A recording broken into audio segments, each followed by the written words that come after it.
Belakangan ini, Bali jadi rawan banjir terus. Kenapa ya?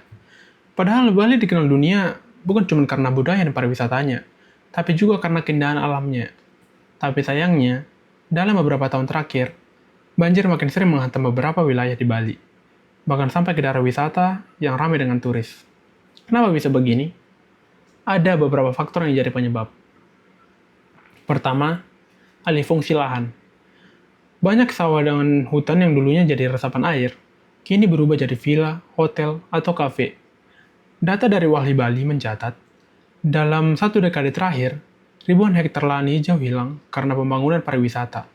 Jadi, saat hujan deras, air gak punya tempat untuk meresap dan akhirnya meluap jadi banjir. Kedua, sampah. Ini masalah klasik tapi nyata banget. Sungai dan saluran air di Bali sering tersumbat oleh sampah plastik dan limbah rumah tangga. Dan jangan salah, bukan cuma warga lokal, tapi juga banyak turis asing yang kurang peduli.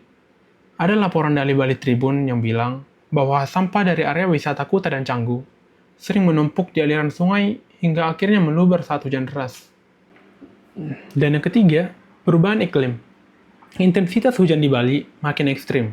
Menurut BMKG, curah hujan di beberapa wilayah Bali meningkat tajam dalam 5 tahun terakhir.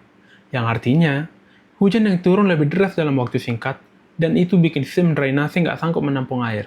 Nah, kalau dipikir-pikir, banjir di Bali ini bukan sekedar bencana alam biasa, tapi juga akibat kesalahan manusia sendiri. Pembangunan yang nggak terkendali, kebiasaan buang sampah sembarangan, dan kurangnya kesadaran menjaga lingkungan.